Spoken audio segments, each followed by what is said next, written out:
Hello my dear friends, welcome back.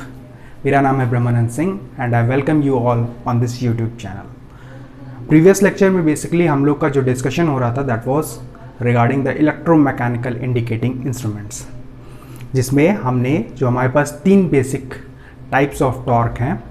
पहला जो कि है reflecting torque that is produced by the parameter under measurement. जो second torque था हमारे पास that was the controlling torque, जो कि opposite to that of the deflecting torque जो था उसके अपोजिट लग रहा था। वहीं पे हमारे पास जो तीसरा टॉर्क था that was the damping torque, जो कि ऑक्सीलेशन जो प्रोड्यूस हो रहा था at the steady state condition. जो पैरामीटर जो हमारे पास मेजर्ड वैल्यू थी उस पॉइंट पे जाके जो उस हमारे पास पॉइंटर में जो ऑक्सीलेशंस प्रोड्यूस हो रहे हैं उसको हम लोग रिमूव करने के लिए यूज़ कर रहे थे। तो प्रीवियस लेक्चर में बेसिकली जो हमने टॉर्क्स का डिस्कशन किया था उसमें हमने देखा था कि we can produce the controlling torque by two ways. पहला था हमारे पास द ग्रेविटी कंट्रोल मैकेनिज्म और दूसरा जो था that was spring control mechanism. वहीं पे जो हमारे पास डैम्पिंग टॉर्क था we can produce it by three ways: air friction damping, fluid friction damping या फिर एडी करंट डैम्पिंग। ये तीन टाइप की डैम्पिंग मैकेनिज्म थी जो कि हम लोग किसी भी इलेक्ट्रोमैकेनिकल इंस्ट्रूमेंट में यूज़ कर रहे थे। तो हमको ये जो हमारे पास कंट्रोलिंग टॉर्क प्रोड्यूस होने का जो मैकेनिज्म है, the devices which are we are using to produce the controlling torque in the electromechanical instrument, या फिर हमारे पास डैम्पिंग टॉर्क जो प्रोड्यूस हो रहा है by the three mechanisms, we had not discuss those mechanisms. तो आज का सबसे पहला टॉपिक हम लोग का जो रहेगा, we are going to discuss first of all the two mechanism to produce the controlling torque, जो कि है पहले हमारे पास ग्रेविटी कंट्रोल मैकेनिज्म आएगा और उसके बाद फिर नेक्स्ट जो हम लोग बात करेंगे that is the spring control mechanism. उसके बाद हम लोग देखेंगे कि हम लोग डैम्पिंग टॉर्क जो थ्री मेथड्स से प्रोड्यूस कर रहे हैं वो कैसे प्रोड्यूस हो रहा है। So without wasting any time let's begin with our topic.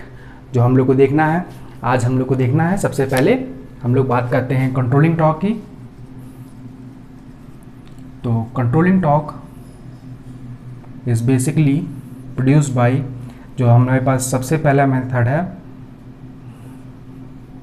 That is gravity control mechanism,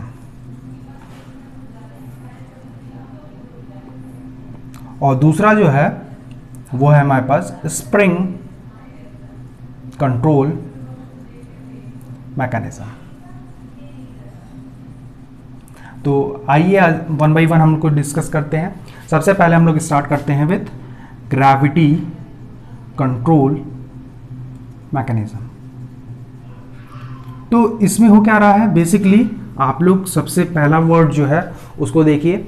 तो बेसिकली जो ग्रेविटी है that is the force of attraction of the earth, उसकी वजह से हम लोग जो कंट्रोलिंग टॉर्क जो हम लोग प्रोड्यूस कर रहे हैं in that particular electromechanical device, उसी को हम लोग बोल रहे हैं ग्रेविटी कंट्रोल मैकेनिज्म। तो होता क्या है, जो हमारे पास स्पंडल होता है बेसिकली, जिसपे हमारे पास पूरा कॉइल सिस्टम जो है वो प्लेस्ड है, उसको हम लोग उसके साथ में दो वेट्स लगाते हैं। एक वेट को हम लोग बोलते हैं कंट्रोलिंग वेट और एक वेट को हम लोग बोलते हैं बैलेंसिंग वेट। तो इसमें हमारे पास देखिए होगा क्या कि ये हमारे पास है क्या पॉइंटर, और इसमें जो है हमारे पास दो वेट्स लगे हुए हैं। This weight is called as balancing weight, और वहीं पे this weight is called as controlling weight. होता क्या है कि अब यहां पे सबसे पहली चीज जो हमको याद रखनी है, we should always remember that the controlling weight is always going to be greater than the balancing weight. तो सबसे पहली बात याद रखनी है कि हमारे पास कंट्रोलिंग वेट जो होगा, controlling weight is greater than balancing weight. ये सबसे पहला इंपॉर्टेंट पॉइंट है। अब क्यों रखते हैं इसका डिस्कशन अभी हम लोग करते हैं। तो होगा क्या कि यहाँ पे इसके ऊपर this is let us say this is having mass m1, this is having mass m2, m1 is obviously going to be greater than m2। तो यहाँ पे मेरे पास दो बेसिकली मैं बोलूँ इसका वेट, तो this is going to m1g और यहाँ पे इसका वेट जो होगा that will be equals to m2g। तो अभी देखिए जो इसके ऊपर टॉर्क जो लग रहा होगा इसकी लेंथ L है, this length is also L। तो टॉर्क मैं जब ले रहा हूं तो ये जो मेरी लेंथ है इसके ऊपर नीचे की तरफ लग रहा होगा, जो हमारे पास टॉर्क है फोर्स नीचे की तरफ लग रहा है और एक L डिस्टेंस पे लग रहा है। तो torque will be the force into the length, जो परपेंडिकुलर फोर्स लग रहा है इनटू दैट लेंथ, उसी को हम लोग बोल रहे हैं टॉर्क। तो अभी यहाँ पे देखिए एट जीरो पॉइंटर, ये बेसिकली जब हमारे पास पॉइंटर कहाँ पे है जीरो कंडीशन पे, तो हमारे पास ये कंडीशन है कि कंट्रोलिंग वेट इज नॉर्मल।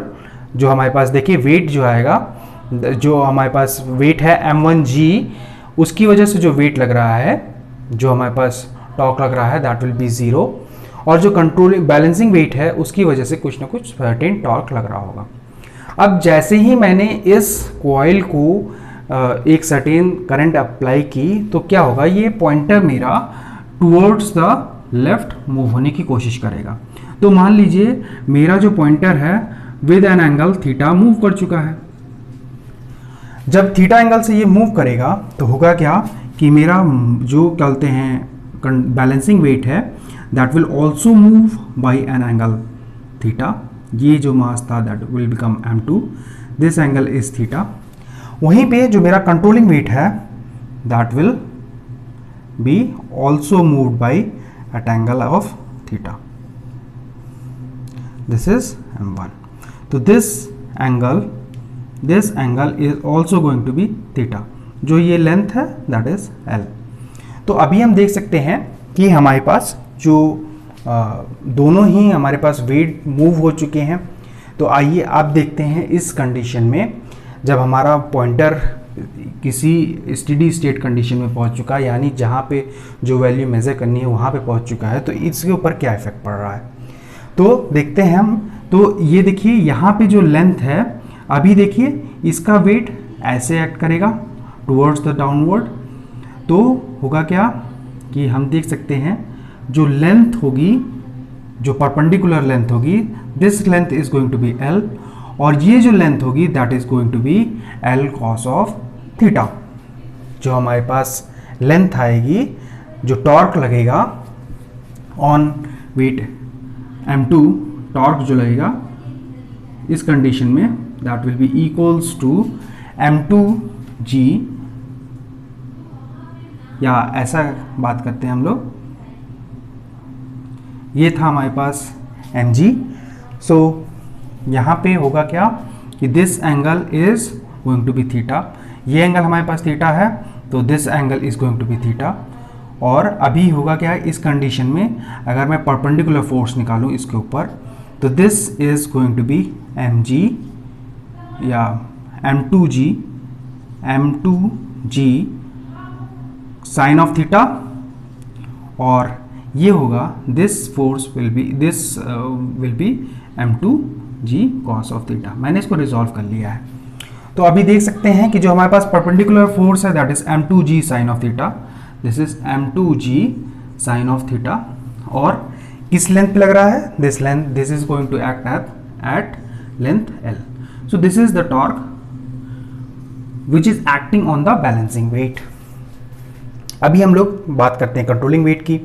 तो ये एंगल मेरे पास थीटा है, तो यहाँ पे हम देख सकते हैं कि मेरे पास ये एंगल भी थीटा होगा। So this is going to be m1g cos of theta, और वहीं पे जो परपेंडिकुलर हमारे पास वेट जो फोर्स आएगा that is m1g sine of theta.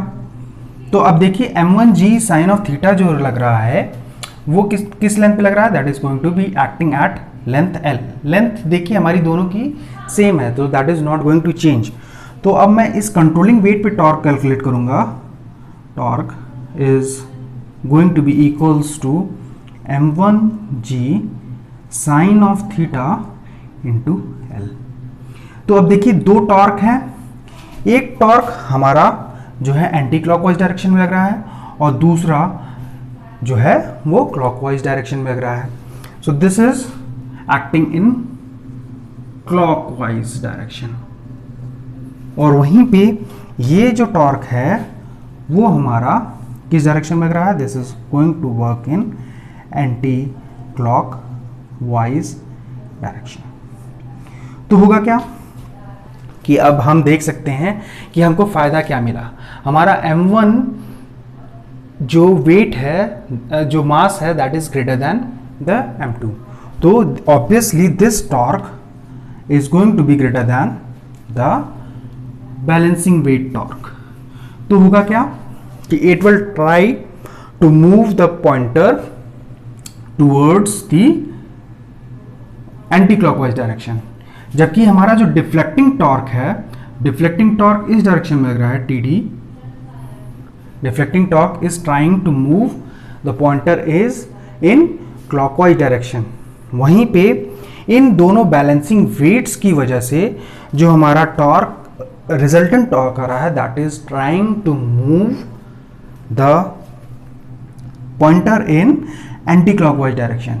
तो वो जो टॉर्क रिजल्टेंट प्रोड्यूस हो रहा है, that is producing the controlling torque. इस साइड में जो हमारा कंट्रोलिंग टॉर्क हो रहा है, that is produced by the resultant. तो यहां पे हो क्या रहा है, द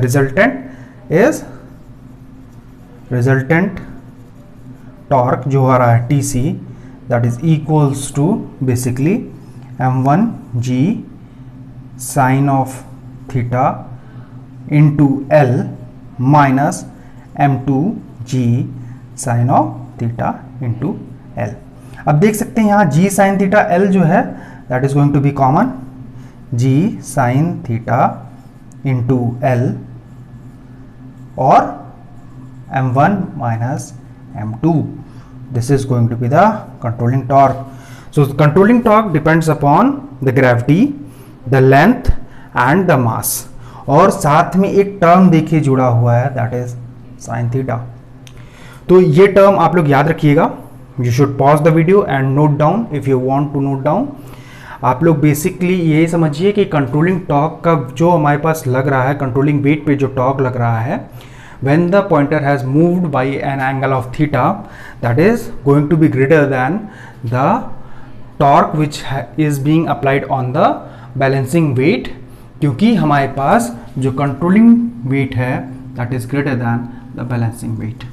उसकी वजह से जो हमारे पास अगर पॉइंटर मेरा क्लॉकवाइज डायरेक्शन में मूव कर रहा है तो मेरे पास जो कंट्रोलिंग टॉर्क है वो एंटी क्लॉकवाइज डायरेक्शन में लग रहा है, और जिसकी वजह से मेरे पास जो TD है, जो डिफ्लेक्टिंग टॉर्क है, वो कंट्रोलिंग टॉर्क की हेल्प से बैलेंस हो रहा है। सो you can pause the video and note it down.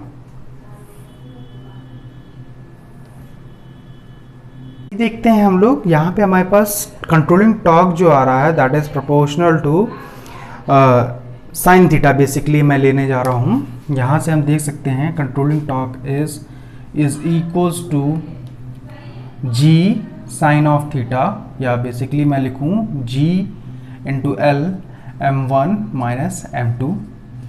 so g is constant on earth, L is going to be constant, fixed है वो हमारे पास। मास जो हमने लिया हुआ है वेट्स का, that is also going to be constant। the only variable is sin of theta, जो कि वेरी करेगा by the amount of deflection which is going to take place in the pointer. जो हमने वेरिएबल मेज़र कर रहे हैं उसके according हमारे पास थीटा जो है वो डिफ्लेक्टिंग टॉर्क के अकॉर्डिंग चेंज होगा। So I can say that TC is proportional to sine of theta. जो हमारा कंट्रोलिंग टॉर्क है that is proportional to sine of theta. अब इस प्रोपोर्शनलिटी रिलेशनशिप का हमारे पास इफेक्ट क्या आता है ये हम लोग देखते हैं। साइन थीटा का ग्राफ आप लोग जब ड्रॉ करते हैं तो इनिशियली जब ड्रॉ करेंगे फॉर स्मॉल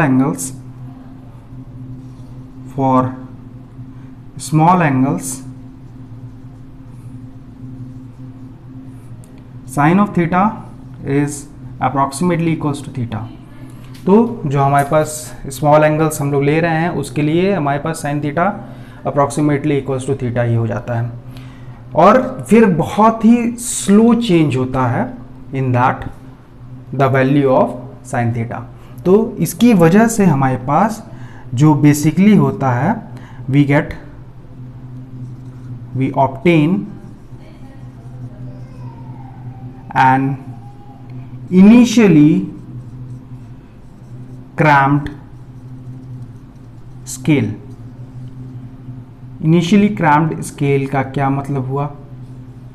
देखिए हमारे पास स्केल है, आपने कभी लेबोरेटरी में जो हमारे पास वोल्टमीटर या गैल्वेनोमीटर या फिर अमीटर देखा होगा, उसमें होता क्या है कि हमारे पास 0 हुआ, लास्ट में अगर 5 वोल्ट में मेज़र करना चाह रहा हूँ, so the separation between the different values is going to be equal. So this is called as uniform scale। जब हमारे पास जो सेपरेशन बिटवीन द वैल्यूज होता है that is going to be equal, तो हम उसको बोल रहे हैं यूनिफॉर्म स्केल। वो 0 से 1 के बीच में जो डिस्टेंस है that is going to also be the distance between 1 and 2 volts. वही सेम डिस्टेंस होगी बिटवीन 2 वोल्ट्स एंड 3 वोल्ट्स, वही same distance 3 and 4 and 4 and 5। तो जो लेंथ है बिटवीन द 0 to 1 वोल्ट, वो सभी जो हमारे पास अदर वोल्टेजेस हैं उसके बीच में भी होंगी। Then we call it as this type of scale is called as uniform scale. लेकिन हम लोग देख सकते हैं कि हम लोग ग्रेविटी कंट्रोल मेथड की जब हम लोग बात करते हैं, we got initially cramped scale. Initially cramped scale का मतलब क्या हुआ कि हमारे पास जो स्केल है उसमें जो इनिशियल रीडिंग्स हैं वो बहुत ही पास होंगी। This is going to be 0 volt, then 1 volt, 2 volt, फिर धीरे धीरे करके जो हमारे पास रीडिंग्स होंगी वो दूर होना शुरू करेंगी। And this is for example 6 volt. तो यहाँ पे देख सकते हैं द इनिशियल जो हमारे पास स्केल है उसमें जो इनिशियल रीडिंग्स है वो बहुत ही क्लोज हैं। वहीं पे जो हम फार एंड्स या फिर राइट एंड की मैं बात कर रहा हूँ, जो स्केल में जो हमारे पास बेसिकली जो डिस्टेंस है between the 2 values that is going to be very large. तो this type of scale is called as initial. Basically this is the initial side, this is the final side basically. तो cramped हो रहा है because cramp मतलब बहुत ही पास closed. So initial readings are very close, so this type is called as initially cramped scale. तो इस रिलेशनशिप की वजह से हमारे पास इनिशियली क्रैम्प्ड स्केल आता है। अगर मैं थीटा के साथ इसका एक प्लॉट करूं, if I am going to plot theta on the X axis and TC on the Y axis, then I am going to get a plot like this. तो इनिशियली जो है देख सकते हैं आप, there is a very small change in controlling torque for a small theta, but जैसे जैसे मेरा थीटा इंक्रीज कर रहा है we are going to higher deflections, तो हमारा कंट्रोलिंग टॉर्क भी अकॉर्डिंगली इंक्रीज कर रहा है। तो for smaller values of theta the controlling torque is produced is very small which is leading to the initially cramped scale. तो first point जो आपको ग्रेविटी कंट्रोल मैकेनिज्म में याद रखना था कि controlling weight is always going to be greater than the balancing weight. Second point, the controlling torque is proportional to the sine of theta where theta is the deflection produced in the pointer। तो उसकी वजह से हमारे पास initially cramped scale आ रही है। Third is the applications, जो बेसिकली हमारे पास रेगुलर यूज़ के डिवाइसेस होते हैं। For example in a power plant we are using devices which regularly measures the voltage and the current which is being generated by the turbines। तो वहाँ पे हम लोग को रेगुलर मेजरमेंट करना होता है। तो तो उस जगह पे हम लोग को देखिए, यहाँ पे हमारे पास लेंथ फिक्स्ड है, मास फिक्स्ड है, gravity is never going to change और वेरी वेरी नॉमिनल चेंज में अकर, लेकिन वो नेग्लिजिबल होता है। अभी यहाँ पे ये तीनों कांस्टेंट हैं, केवल थीटा के साथ हमारा कंट्रोलिंग टॉर्क वेरी कर रहा है। तो controlling torque is never going to change by the wear and tear of that particular device. इसमें देखिए हमारे पास ग्रेविटी में कोई वियर टियर होना नहीं है, लेंथ कोई वियर टियर नहीं होगा, mass is never going to change. तो हमारा कंट्रोलिंग टॉर्क जो है वो केवल और केवल साइन थीटा पे डिपेंडेंट हो रहा है। इस वजह से हमारे पास होता क्या है कि by the ageing of that particular instrument, ageing का मतलब हमने बहुत लास्ट टाइम पीरियड तक अगर यूज़ किया है उस इंस्ट्रूमेंट को, तो भी जो हमारा कंट्रोलिंग टॉर्क है that is not going to change.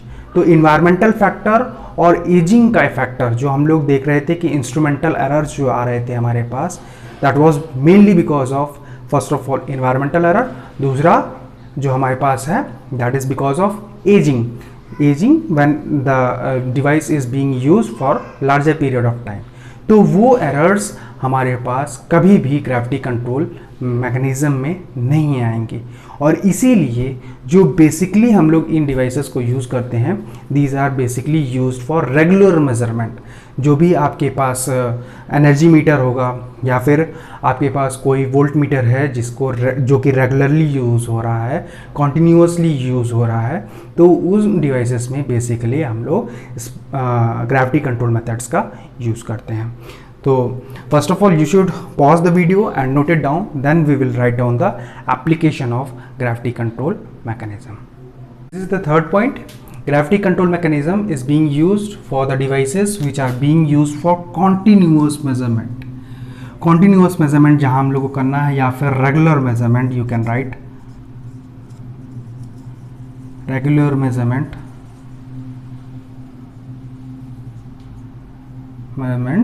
then we are going to use these devices. For example, जैसे कि आप लैब्स में जाते हैं, लैब्स में आपके पास जो गैल्वेनोमीटर, एमीटर या फिर वोल्टमीटर है, उसको आप लोग थोड़ी देर के लिए, जब तक एक्सपेरिमेंट आपने सेटअप किया तब तक यूज़ किया, उसके बाद फिर आप लोग उसको निकाल देते हैं और पैकअप कर देते हैं।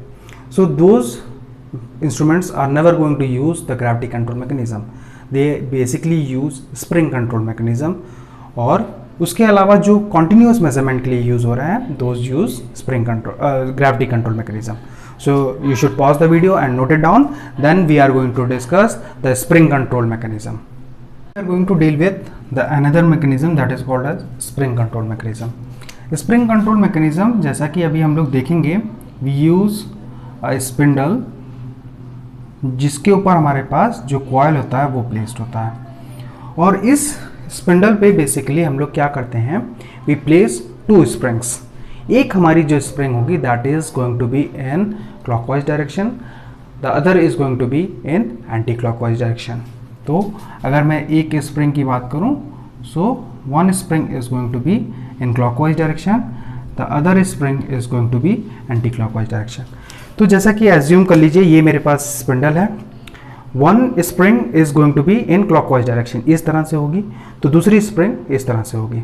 अगर ये मेरा पॉइंटर है तो क्या होगा कि एक स्प्रिंग मुझे मूव कराने के लिए, तो देखिए मेरा एक हाथ ट्विस्ट हो रहा है, जैसे मेरा एक स्प्रिंग मूव हो रही है तो द अदर जो नीचे वाली स्प्रिंग है उसमें ट्विस्ट प्रोड्यूस हो रहा है।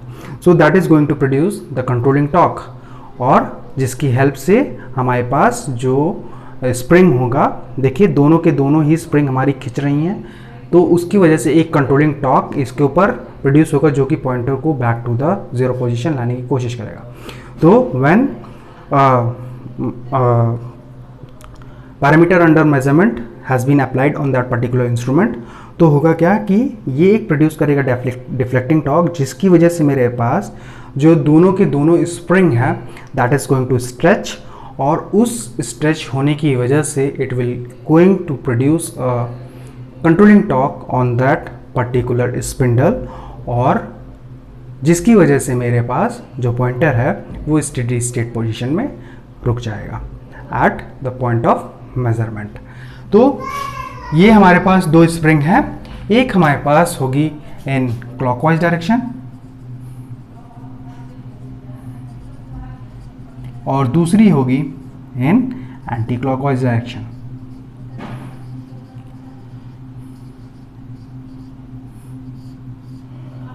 यहाँ पे जो स्प्रिंग कंट्रोल मैकेनिज्म है उसमें सबसे बड़ा फ़ायदा हमको क्या मिलता है, बेसिकली जो हमारे पास जो कंट्रोलिंग टॉर्क है that is going to be proportional to theta, T C is proportional to theta. तो यहाँ पे अगर मैं कंट्रोलिंग टॉर्क और थीटा के बीच का ग्राफ अगर ड्रॉ करने की कोशिश करूँ तो होगा क्या कि we get a straight line. तो होगा क्या, इसका इफेक्ट क्या होगा कि हमारे पास जो स्केल है basically that is going to be uniform scale rather than initially cramped scale जो कि हमको ग्रेविटेशनल कंट्रोल मैकेनिज्म में मिल रही थी। तो देखिए हम लोग जो जब हम लोग पढ़ रहे थे सिस्टमैटिक एरर्स, तो उसमें एक टाइप ऑफ एरर हमने देखी थी दैट इज पैरालैक्स एरर या फिर ऑब्जर्वेशनल एरर। तो जब हम लोग बेसिकली जब ऑब्जर्वेशन लेते हैं in the laboratories, so there are certain kind of errors such as parallax error. तो अगर हमारे पास जो स्केल है that is going to be initially cramped, तो होगा क्या कि हमारे पास जो एरर जो पैरालैक्स एरर होने की चांसेस होंगे दैट विल बी मोर। इसलिए हमारे पास जो लैबोरेटरी इंस्ट्रूमेंट्स हैं उसमें बेसिकली हमारे पास यूनिफॉर्म स्केल होना एक मैंडेटरी कंडीशन हो जाता है। इसलिए ये जो कंडीशन है थीटा जो कंट्रोलिंग टॉर्क है that is proportional to theta, this is a very essential condition for us for the laboratory instruments. और इसलिए जो भी हमारे पास टेबल टॉप लेबोरेटरी इंस्ट्रूमेंट्स होते हैं जो कि हम लोग बेसिक्स एक्सपेरिमेंट सेटअप करने के लिए यूज़ करते हैं, those are having a spring control mechanism. So you can note down the graph, then we will move to the further points of the spring control mechanism. जो हमारे पास controlling torque आ रहा है T C that is equals to E B T cube upon 12L into theta. तो आप देख सकते हैं controlling torque is directly proportional to theta. First of all E is Young's modulus, ई जो है हमारे पास यंग्स मॉड्यूलस है,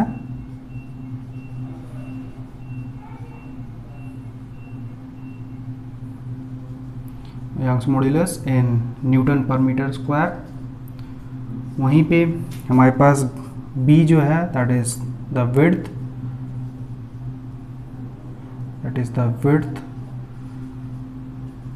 of a spring in meter, T is the thickness of a spring और L is the length of spring। जो हमारे पास L है that is length of the spring। और theta जो है, थीटा इज बेसिकली, थीटा जो है that is angular displacement, this is the angular displacement जो कि हमारे पास हो रहा है इन दिस। ये हमारे पास पॉइंटर है, जब ये हमारा पॉइंटर मूव करेगा then the spring will get stretched, जो स्प्रिंग लगी है वो स्ट्रेच होगी जिसकी वजह से हमारे पास जो कंट्रोलिंग टॉर्क है वो प्रोड्यूस हो रहा है। Next point you can note that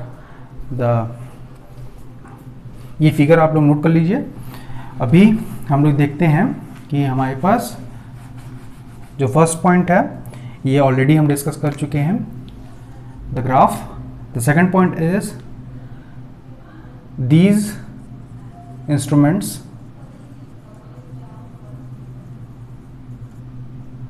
are having uniform scale, thus used in table top lab instruments। यहाँ पे आप ले सकते हैं एक नोट पॉइंट कि initially cramped scale may lead to observational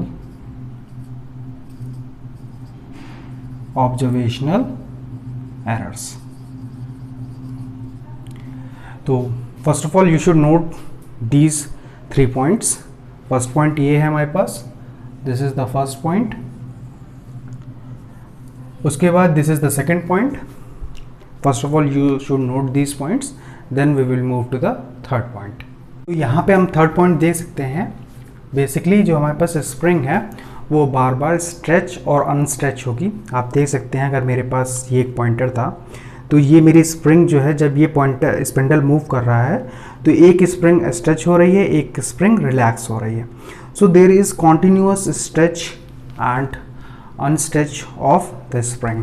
उसकी वजह से होता क्या है कि बेसिकली जो हमारी स्प्रिंग होती है वो एज होती है. आप एक स्प्रिंग लीजिएगा, उसको बार बार आप जब स्ट्रेच और अनस्ट्रेच करेंगे तो होगा क्या कि आफ्टर सम टाइम्स जो उसकी इलास्टिसिटी है वो डिक्रीज हो जाती है. तो similar condition happens with these spring also. इसलिए the spring may get aged due to continuous measurement.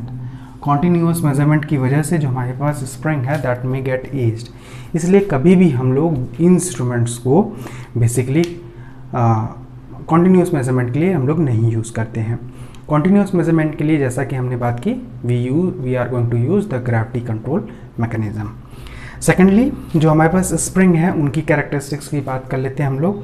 First of all it should have minimum fatigue, मतलब जो हमारे पास चेंज इन लेंथ आ रहा है. बेसिकली आप देख सकते हैं जो हमारे पास कंट्रोलिंग टॉर्क था that was proportional to Young's modulus.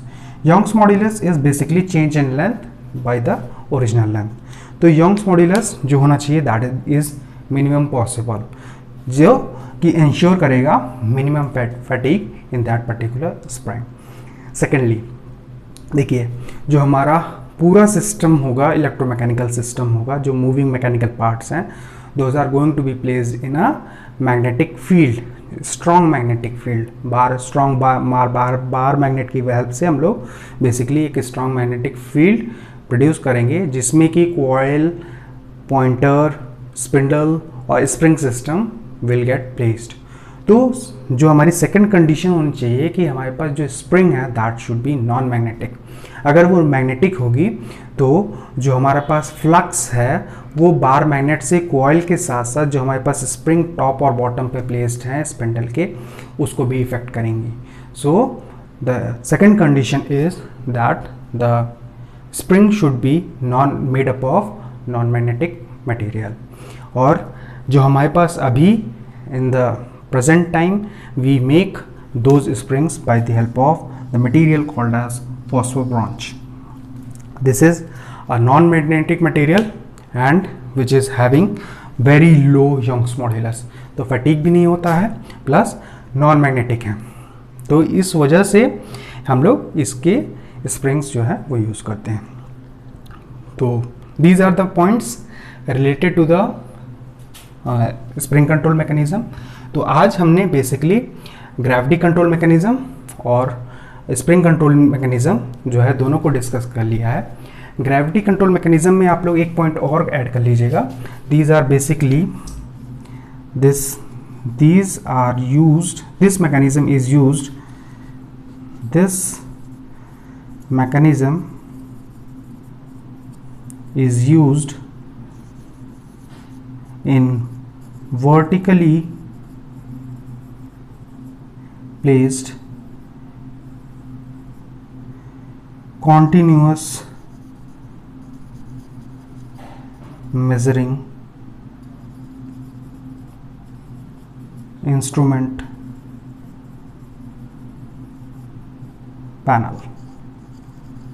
जो हमारे पास पैनल्स होते हैं जैसा कि आप लोग देखे होंगे, अगर आप लोग ट्रेनिंग पे गए होंगे, you must have seen panels which are having instruments जो कि कॉन्टिन्यूस मेजरमेंट्स हम लोग को दे रहे होते हैं. In those panels we use the gravity control mechanism. तो these are the points related to the spring control mechanism and the gravity control mechanism. So today I am going to conclude this class. जो next class में हम लोग discussion करेंगे basically जो हमारे पास damping torques को प्रोड्यूस करने के लिए 3 मैकेनिज्म थे, उसको पढ़ने की कोशिश करेंगे। We are going to discuss all 3 mechanisms and then we will move to the classification of electromechanical indicating instruments. So till then you can refer your textbook and study about these mechanisms. So we are going to meet up in the next class. This is Brahmanand Singh signing off. We will meet up in the next lecture. Till then, stay healthy and keep learning. Thank you, class.